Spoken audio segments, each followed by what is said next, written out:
Selain itu, pemirsa, Presiden Republik Indonesia Joko Widodo melakukan kunjungan kerjanya di Provinsi Sumatera Selatan, sekaligus secara langsung meresmikan sistem pengelolaan air limbah domestik terpusat di Kecamatan Kalidoni, Seislayur, Palembang.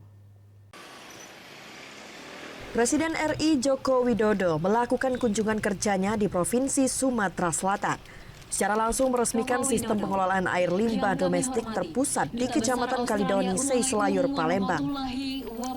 Presiden Joko Widodo beserta Kepala Staf Kepresidenan Muldoko, Menteri PUPR Muhammad Basuki Hadi Muljono, serta rombongan tiba di lokasi peresmian Seislayur, Palembang, Kamis, sekitar pukul 1 waktu Indonesia Barat. Dalam kesempatan tersebut juga turut hadir PJ Gubernur Sumatera Selatan beserta jajaran dan PJ Wali Kota Palembang beserta jajaran.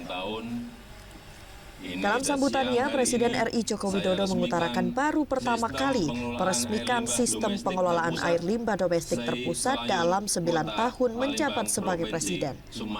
Spal domestik terpusat merupakan hal yang penting untuk meningkatkan kualitas lingkungan dan kesehatan masyarakat, mengingat Sungai Musi yang kerap dimanfaatkan masyarakat untuk kegiatan rumah tangga sudah tercemar limbah, sehingga bisa membahayakan kesehatan masyarakat.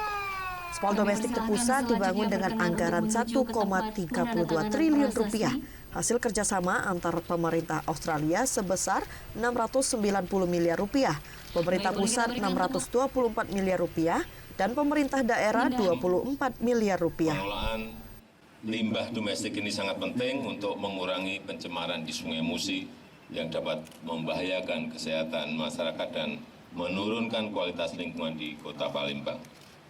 Karena itu saya menyambut baik pengoperasian sistem pengelolaan air limbah ini yang dibangun dengan anggaran 1,32 triliun rupiah.